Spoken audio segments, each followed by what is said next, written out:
Hi everyone, today's headlines. One killed as Mokuchung bound bus meets with accident. Night curfew in Sivasagar bordering Nagaland. Removing AFSPA will contribute towards confidence building, says Nagaland Chief Minister. Philippines typhoon death toll hits 375. Omicron, unvaccinated more at risk of severe infection. India deploys first S-400 air defense system in Punjab sector to counter aerial threats from both China and Pakistan. News in details. One killed as Mokuchung bound bus meets with accident. At least one person was killed and many injured after a Mokuchung bound passenger bus met with an accident at Bornija under Barbatur police station of Karbi Anglong, Assam on Monday evening around 6:30 p.m. Sources said that 4 passengers who were seriously injured had been rushed to a nearby hospital in Bokhajan, while 10 were taken to Bokhajan Hospital. Some injured persons are also said to be undergoing treatment in Dimapur. The accident happened after the bus, which was travelling from Dimapur to Mokuchung, was hit by a truck from behind, because of which the driver lost control and hit a parked truck, according to an eyewitness of the accident.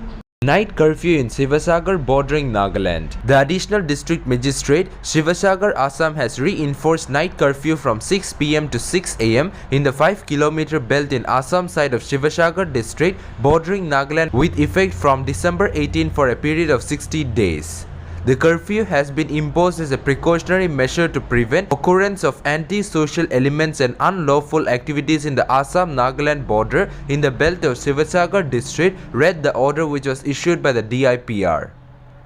The movement of people and vehicles is prohibited during the night curfew period. However, magistrate, security personnel and civil officials deployed on duty are exempted from the purview of the prohibitory orders, it said. Removing AFSPA will contribute towards confidence building, says Nagaland Chief Minister. Nagaland Chief Minister Nefirio on Monday said that removing the Armed Forces Act will contribute towards confidence building, strengthening trust and removing the feeling of alienation in the minds of the people. He was addressing the 10th session of the 13th Nagaland Legislative Assembly, held less than a month after the 9th session was adjourned sin die on November 26. A special one-day NLA session was summoned to discuss the AFSPA and Mon killing incident. The members of NLA observed a 2-minute silence in memory and honor of the 14 innocent civilians killed by the Indian security forces in Mon earlier this month. Rio reminded the House about the origin of AFSPA, how it was initially implemented to deal with the Naga armed insurgency before eventually spreading to other northeastern states, which at present is still in force in Nagaland, Assam, Manipur and the Naga inhabited district of Arunachal Pradesh, namely Changlang, Longding and Tirap, as well as some areas bordering Assam. Outside the northeast, the act has been in force in Jammu and Kashmir since 1990.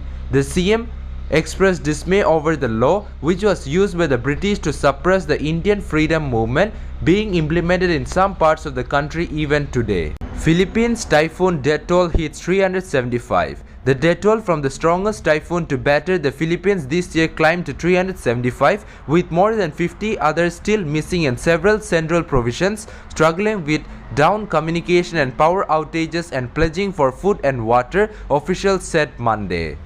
At its strongest, Typhoon Dry Pack sustained winds of 195 km per hour with gusts of up to 270 km per hour before blowing out into the South China Sea on Friday. At least 375 people were killed, 56 were missing and 500 were injured, according to the National Police.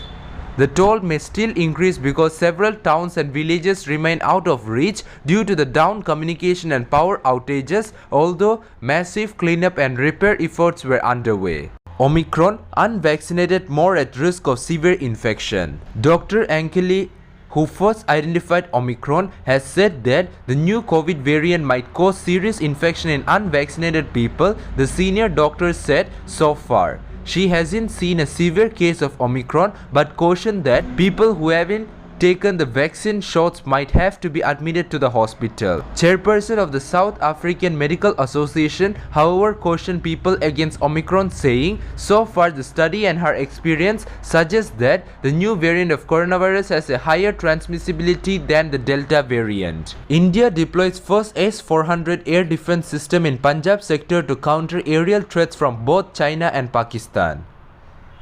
In a major boost to country's air defense capabilities, the Indian Air Force is deploying the first squadron of the S-400 air defense missile system in Punjab sector. The first squadron is being deployed in the Punjab sector.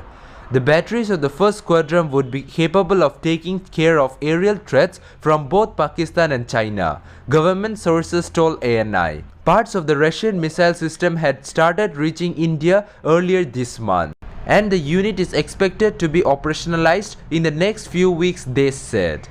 The S-400 air defense system was contracted for by India in a deal worth around rupees 35,000 crore, and 5 squadrons would be provided to India for tackling air threats from up to 400 km. That's all for now. To get us latest news, don't forget to subscribe this channel. Thank you.